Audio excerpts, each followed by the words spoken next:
Hello all, this is Anupama Zavargi here and welcome to my YouTube channel. From this video, I am starting a new series where on every first Saturday of the month, I am going to share a video about my learnings from a book. So the books that I'm going to select are going to be helpful to the theme of our channel, that is unmasking your true potential, and they will help you in discovering a new you. So the first book that I have selected is The Effective Executive by Peter Drucker. So in this book, Peter Drucker shares the 5 points that we need to be attentive towards in order to be effective in our lives. So the 5 things are time, contribution, strengths, concentration, and decisions. So I'm going to talk about all these points with examples. So stay tuned till the end. So this is the book that I'm going to share with you all today. The book says Effective Executive, a definitive guide to getting the right things done. Most people think that management books are about managing other people, right? But this book specifically is about managing oneself for effectiveness. So that's why I have picked this book. And also the thing is that this is not just for people who are like working professionals. This can be used by students. Actually, even homemakers can use them because everybody wants to optimize their time. Right? Everybody wants to be effective and not just busy. So that's what the theme of the book is. So as you can see, this book is pretty old. This book is very special to me because it belongs to my father. He still uses this book in his life and in his business. I have inherited it from him. I also use it, and now I have taught these principles to my daughters as well. So, Peter Drucker is known as the father of modern management. He is like, this book is actually published in 1966, so the book is older than I am. And you can see that once I discuss the principles with you, you will know that these are timeless principles. So they were as relevant when the book was published in 1966. And actually, you might think that they are more relevant today, because everybody needs to be more and more effective with all the distractions increasing around us. So that's the importance of this book. He is known as the greatest management thinker of the 20th century. So let's learn from him what he has to say about being effective. The first thing that he reassures us is that effectiveness is a learned skill, so you don't have to be born with effectiveness. And intelligence or imagination or knowledge are very important resources. But in order to get results, we need to have this effectiveness in the middle. Because all these things are like sort of potential. That potential is there to give results. But you need to actualize that potential in life, isn't it? So let's see what he talks about. How can we be more effective in our lives? Or we can say, how can we be the best CEOs of our life? Okay, so the first thing he talks about is time. Time, as you know, is one resource which you cannot buy or rent or hire. Anything else, if your health is a little down, you can actually regain it back. Or if money is down, you can earn it back. But time is once gone is gone. So we really need to optimize our time. Most people, when they think of optimizing time, they start with their to-do list, right? They start managing their tasks.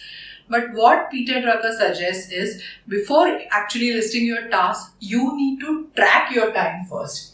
So the first thing is you track. How do you track? So you literally, like how people are asked to do a food diary, you have to keep a time diary.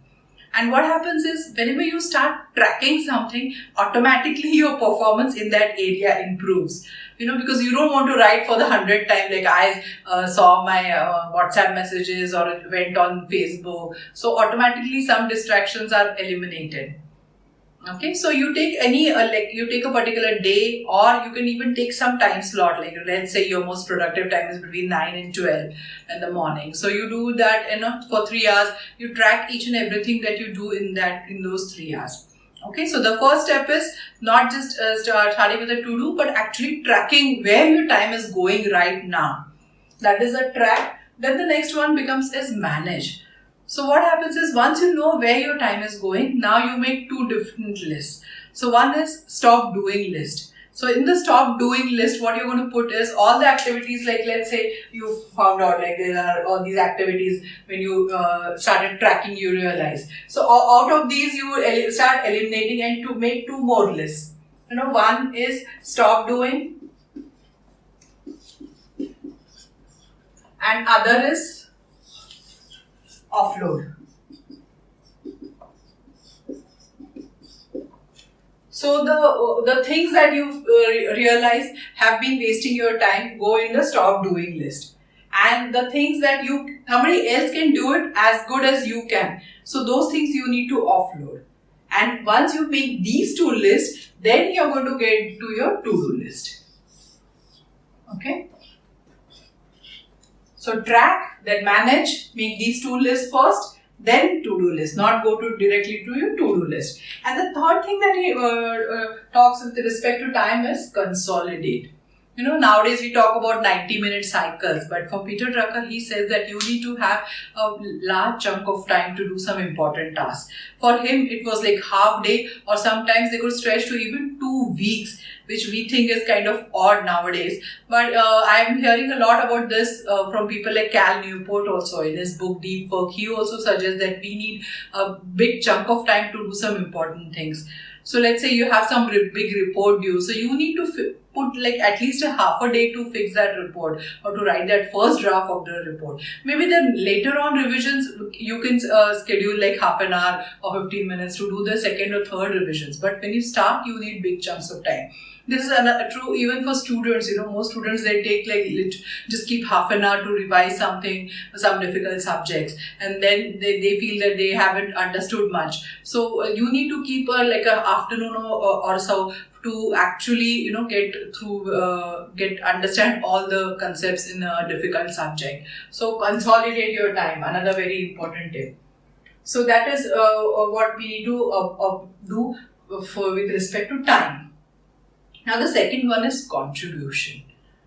So what is are we expected to do? Are we just going to be busy or are we contributing? So this is another question that we need to ask ourselves. What are we contributing to the organization that we are working in? It's not just organization, even in our lives, even towards our families. What is our main contribution towards our families? Most of the time we think in terms of efforts. If you ask somebody in an organization, what do you do? They'll generally tell, I look after accounts, or they'll say I have like 20 people working under me or something like that. So that is like a downward approach, So what he suggests is we need to have a upwards approach. We need to realize what it is that we do that affects the results of the company. Otherwise, we are just talking in terms of efforts. I work so many hours and I do all these things. But what difference does our contribution make to the results of the company or the results of our family? Anything. So you need to think in terms of contribution, because only when you think in terms of contribution, are you going to ask yourselves the question that how do I need to upgrade my skills? How do I need to show up in order to contribute that way? So that only then you'll have some progress. You will have clarity as to what is expected of you. So that's how you can manage your time and your efforts more effectively once you know what is expected of you. So that's another point, a very good point in terms of deciding what your contribution is. The third one is strengths. So he says that everyone has strengths and weaknesses. So he calls them like peaks and valleys. So everybody has them. So what he suggests is that you need to make your strengths so strong, and you need to use them so much that your weaknesses become irrelevant. We are generally taught, since childhood, parents, want their kids to be well-rounded. I've seen so many times, when kids go to the 10th or 12th standard, their parents, whatever the kids enjoy doing other than studies, and they are good at, like some kind of sport or maybe some art classes, they just, stop all those and put their kids into extra math or science tuitions and stuff like that. So we actually are always doing the other way, But what he says is that even if you keep working on your weaknesses, at best you're going to be mediocre. So you need to always make your strengths count for you. And that actually, the example I just gave, imagine if Sachin Tendulkar's parent would have put him, instead of stopped his cricket practice and put him to study math or English. Those are important. I'm not saying that they are not important, but at best you can be mediocre in the areas that it's your weakness. So even when you're hiring people, are you hiring people based on who has less weaknesses, or are you hiring people or assigning tasks to them based on your strengths? So we need specialists, right? We cannot have all just well-rounded people. In a cricket team, like continuing with the same example, would you have all-rounders? No, right? We have specialist batsmen, we have specialist bowlers. So the same applies to your organization. The same probably will apply when you're dividing your workload at your home also, Let people who have that as their strength do that work. So that is a good way of dividing work also. So he always says that make your strengths count. And weaknesses, yes, they are, as long as they are not character or weaknesses or something to do with the integrity of that person. So those two weaknesses are not acceptable. Others, you can find people to complement you. So let's say you are a startup, you have a startup or a tech startup and you are the co-founder. Do you really need to focus on the startup, the technology part of it, or do you need to become an expert in accounting?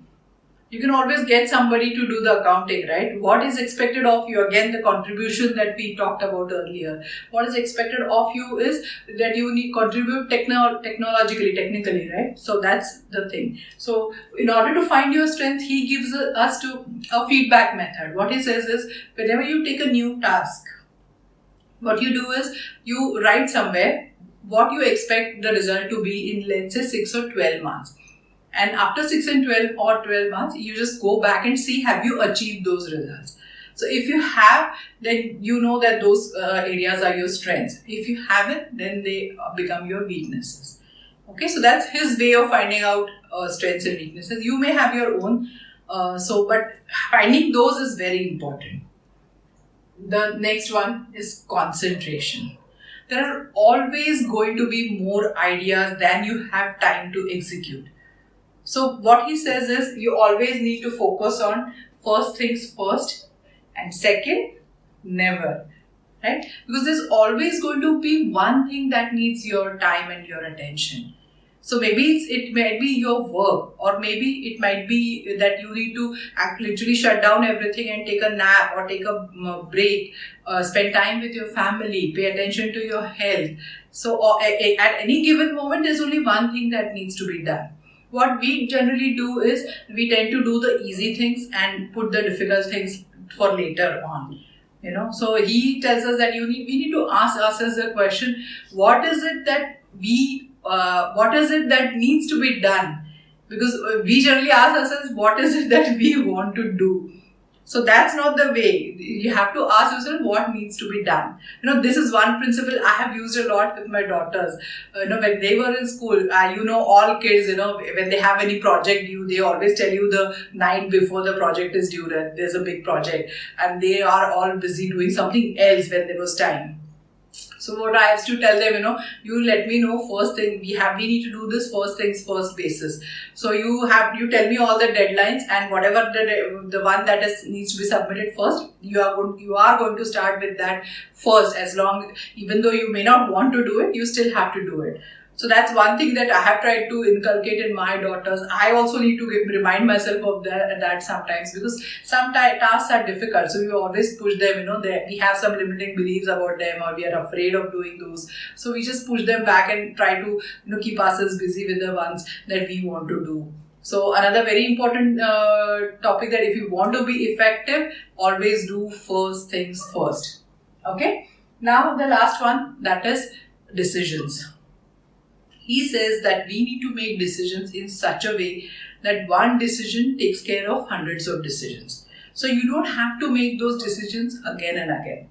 So for that, he says you need to set some boundary conditions, or you can say ground rules, so your decisions are, you have to test those decisions based on the boundary conditions that you have set for yourself.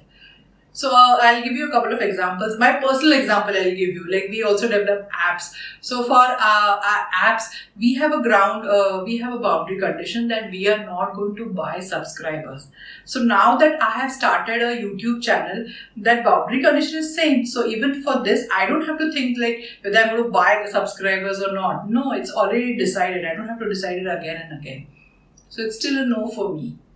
So the same thing, if you have any morning routines, like you don't check your phone before you do some meditation or some exercise. So that is your ground rule. So even if somebody calls or you think it's urgent, you are not going to pick that phone up, or you're not going to check email before you finish your morning routine. So those boundary conditions, once you set, you don't have to decide, you don't have to think about this every day when you get up, what should I do today? So same way, even with work, if you have some boundary conditions, if you have like, depends on if you have into trading, what kind of discount do you give, or what kind of benefits can you give. So you have to set some boundary conditions. So you don't have to do this again and again. You don't have to make these decisions all the time. So one decision takes care of a lot of other decisions. So you have to be careful when you decide first, and make sure that you don't have to do this again and again. So it saves a lot of time and effort.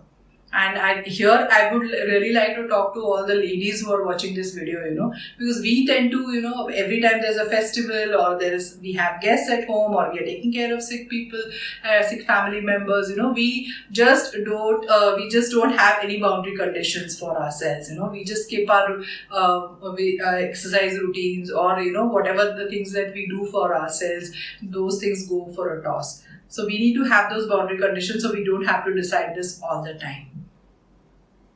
Okay, so I think now you know how, what are the things that you can do to be more effective, because we all have limited time, and definitely we all want to be effective, right? Nobody wants to be just busy. So whatever we are giving our time and energy to, we need to see the results. So these are all the 5 most important things that we need to pay attention to in order to be the best CEOs of our lives. So if you like this video, please press the like button, share it with anyone who might benefit from it, and subscribe to my channel so you don't miss on the new updated videos. Thank you.